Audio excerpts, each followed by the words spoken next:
Veseli smo, da trenutno med našimi stanovalci ni okužbe. Hkrati pa se zavedamo, da je lahko to vsak trenutek drugače. Sicer se izjemno trudimo, da do vdora okužbe v dom ne bi prišlo. Že od meseca marca veljajo pri nas poostreni ukrepi, in res si želimo, da tako ostane. Kakšno je sicer stanje pri vas, kako se držijo oskrbovanci, kaj najbolj pogrešajo mogoče? Ja, trenutno je življenje drugačno, kot smo ga bili vajeni, kot so ga bili vajeni stanovalci, kot smo ga bili vajeni zaposleni. Trudimo se, da bi sicer se jim čim bolj približali in da bi čim manj čutili te ukrepe, pa vendarle, a veste, obiski so trenutno omejeni oziroma omogočeni le tistim stanovalcem, ki se jim zdravstveno stanje bistveno poslabša. Ko so obiski mogoči, so omogočeni po posebnih protokolih, se pravi, da se svojci naročijo, lahko pride na obisk le ena zdrava oseba, obvezna je maska, razkuževanje rok, pač je drugače, kot, a veste, smo bili vajeni, saj tudi naša življenja so drugačna. Vedno tehtamo med tem, kaj je bolj koristno za stanovalca, in trenutno glede na epidemiološko stanje v Sloveniji in pa tudi v Laškem, vemo, da je precej okužb, smo se odločili, da obiski zaenkrat še niso možni. Zato pa večkrat vabimo svojce, no, da kontaktirajo z našimi stanovalci preko videoklicev, ali pa telefonskega, navadnega telefonskega kontakta, nekateri nimajo te sodobne tehnologije.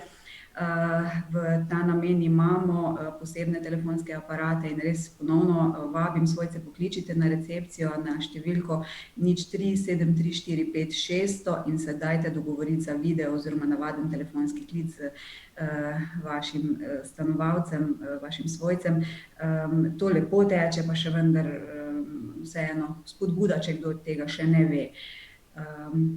Aktivnosti za stanovalce nekako tečejo po ustaljenih urnikih, vendar je pa vse skupaj seveda malo drugače. Recimo telovadba in pa druge aktivnosti tečejo po posameznih nadstropjih, stanovalci se med sabo nekako ne mešajo ravno zaradi iskanja stikov. V primeru, če se okužba v domu pojavi, smo dolžni pač poiskati vse stike in lažje je to narediti, če je manj prehajanja med stanovalci. Mi imamo to srečo, da imamo 4 ločene vile, Vilo Debro, Šmoho, Rečico in Hum, in nekako aktivnosti znotraj teh vil tudi potekajo. Možni so izhodi za stanovalce v naš atrij, stanovalcem prinašamo priboljške iz trgovine, receptor gre enkrat na teden v trgovino, iz naše restavracije dnevno prinašamo stanovalcem v sobe sadje, kavo.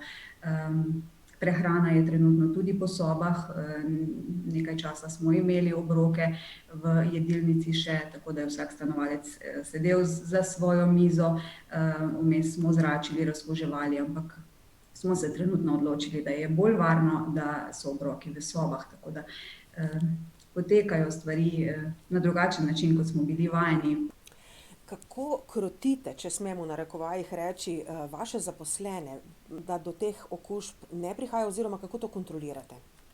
Ja, moram reči, da sem izjemno hvaležna vsem zaposlenim, ker so res vsi zelo odgovorni, no, in tako kot sem rekla, že od meseca marca delamo na drugačen način. A veste, če si predstavljate, ko pride zaposleni v službo, si najprej razkuži roke, nadene masko, izmeri se mu temperatura, preveri se njegovo epidemiološko stanje in pa epidemiološko stanje doma v njegove družine, gospodinjstva, se pravi, povprašamo, če je kdo bolan. Zaposleni so izjemno odgovorni, če se slabo počutijo, že ne pridejo na delo, pokličejo, če se slabo počuti kdo od družinskih članov, nas o tem obvestijo in ne prihajajo na delo. Izjemno so poučeni o uporabi se pravi osebne varovalne opreme. Imamo natančne protokole, kako ravnati v primeru, če pride do suma na okužbo. In pa tako bom rekla, no, tudi iz domov, kjer so poročali, da je okužba prišla v dom preko zaposlenih, je navadno se to zgodilo preko asimptomatskih zaposlenih. Se pravi, da zaposleni ni imel nobenih znakov, da je bolan in tega se tudi pri nas najbolj bojimo, sploh ob dejstvu, da si najbolj kužen 2 dni predno imaš kakršnekoli znake, a ne. Tako da spremljanje, razkuževanje rok, nošenje maske, zdaj po novem imamo že kak mesec tudi vizirje poleg maske, zaposleni, ki delajo v sivi coni, vso dodatno zaščitno opremo, to je tisto, kar nas lahko obvaruje. Torej sivo cono pa vseeno imate, ne glede na to, da okuženih nimate. Ja, siva cona je namenjena stanovalcem, pri katerih se pojavi sum, se pravi, da gre za kakšno slabo počutje. Takšnega stanovalca takoj umaknemo v sivo cono do razjasnitve situacije. In pa v sivi coni so nastanjeni trenutno tudi stanovalci, ki pridejo iz bolnišnice po hospitalizaciji. V sivo cono nameščamo tudi stanovalce, novo sprejete stanovalce za obdobje enega tedna. Potem se naredi bris in če je bris negativen, gre stanovalec lahko v tako imenovano belo cono. To so neki previdnostni ukrepi, ki so nujni in so se nam izkazali kot zelo dobri. Kako sicer kadrovsko stojite? V nekaterih domovih razlagajo, kako so kadrovsko podhranjeni. Je pri vas kaj boljše? Ja, domovi, slovenski domovi smo v to krizo vstopili pač s starimi, zastarelimi kadrovskimi normativi in to se je na žalost ob tej epidemiji samo še potrdilo in izkazalo kot resnično. Bom rekla, da so boljši in slabši dnevi, k sreči imamo trenutno tudi pomoč iz preostalih delov naše družbe, tako da nekako shajamo, je pa tu res izjemna zahvala našim zaposlenim potrebna, ker so pripadni, srčni in delo opravljajo res strokovno in z vso empatijo do naših stanovalcev. Počutje stanovalcev je gotovo na prvem mestu. Za konec morda kakšno sporočilo svojcem?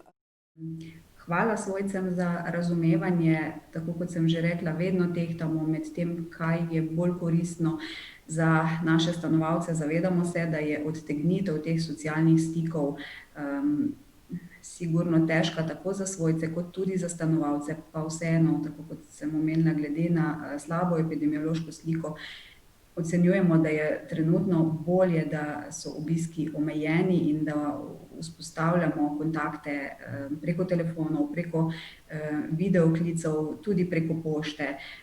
Tako da dobrodošlo, da se poslužite vseh teh omenjenih kanalov. Pa seveda si vsi skupaj želimo, da to obdobje čim prej mine, da bo okolje, lokalno okolje bolj varno in da bomo lahko naša vrata ponovno z vso previdnostjo odprli za obiske. Hvala za pogovor.